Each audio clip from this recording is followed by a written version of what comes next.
So we already seen what is the torsional vibration. So when you are twisting a shaft, this disc rotates left and right. It is called, you know what is torsion, right? You have studied in strength of materials.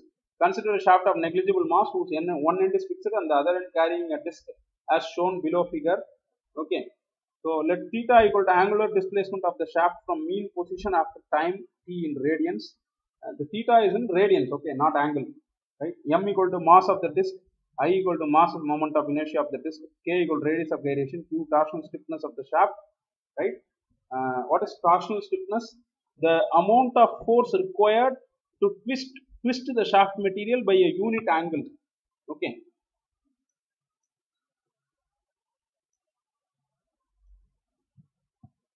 So torsional stiffness is amount of force in newtons or kilonewtons required to turn the shaft by 1 radian or 1 degree. So that is Q. Okay. So that is T by theta. T is torque. Okay. So restoring force equal to Q theta. I am going to keep it as equation. What is restoring force? When you twist a shaft and leave it, what will happen? It will come back to original position, right? So that is given as Q into theta. Q is torsional stiffness. The materials in Young's modulus property. Okay. A modulus of rigidity, not Young's modulus. Modulus of rigidity. Young's modulus will come only for elongation. So for twisting, you will get C, modulus of rigidity. Okay. So that has this property. It is like an elastic property. If you twist a shaft and leave it, it will come back to original position. So Q into theta. Theta in radians, angle. So more you twist, you will get more amount of restoring force. Okay. So accelerating force is I am going to apply and twist the shaft I into d square theta by dt square. So it is F equal to ma. Same thing. Inertia into acceleration, angular acceleration. Okay.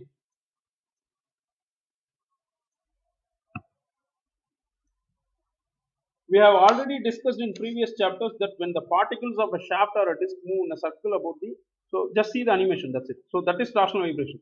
You cannot see it from the front view, so the bottom view is given to you. Below the, see the animation, it is rotating. So alternately, left to right, clockwise, anti-clockwise, that is torsional vibration. Just for a general idea I am telling you.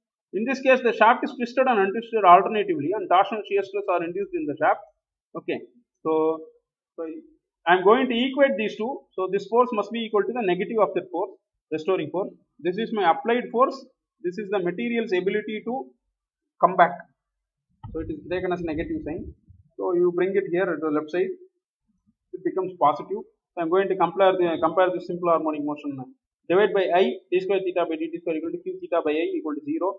So from the fundamental simple harmonic motion, I can compare these two. So that omega of this torsional vibration is root of q by I. Correct.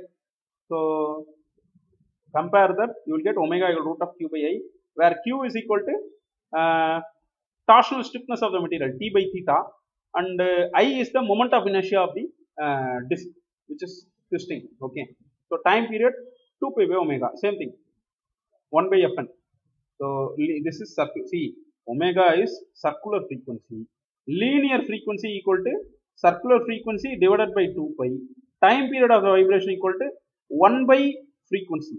Okay. So therefore that is 2 pi by omega. That's why you are getting this 2 pi by omega. Clear? So if I divide this by 2 pi, I will get linear frequency. And the time period of the vibration is 1 by linear frequency. So that's how you are getting this 2 pi by omega. Okay, clear. So you have only free vibrations, free torsional vibrations in syllabus, no damping is provided here. Okay, so time period equal to 2 pi into, in place of omega divided by omega, so therefore I am going to put this in a reciprocal. So just make a reciprocal inside the square root and multiply. So therefore 2 pi into I by q, the formula changes for this expression. Okay. So natural frequency.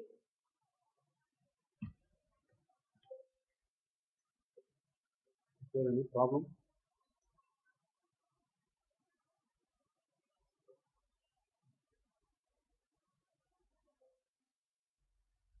We get back.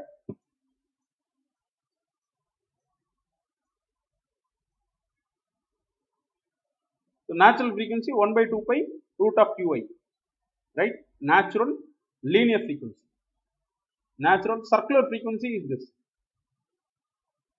So if I divide this by 2 pi, I will get natural linear frequency. So that's what you are dividing this. So take this expression and divide by 2 pi, you will get natural linear frequency. That's all. Okay. Same thing, no changes from the fundamentals. Same is being kept here. Okay. Note, when torsional stiffness value may be obtained from the torsion equation. This equation you have already studied in strength of material. T by J equal to C theta by L, where T is the torque applied, J is the polar moment of inertia, C is the rigidity modulus of the shaft material, theta is the angle of twist, L is the length of the shaft. All these things you already studied. Just refresh your memory. So from this, I'm going to cross multiply T by theta equal to Cj by L. So T by theta is shortly called as Q. So per degree rotation, what is the torque required is nothing but torsional stiffness Q. Are you understanding? So T by theta equal to Cj by L. This is from the fundamental torsion expression.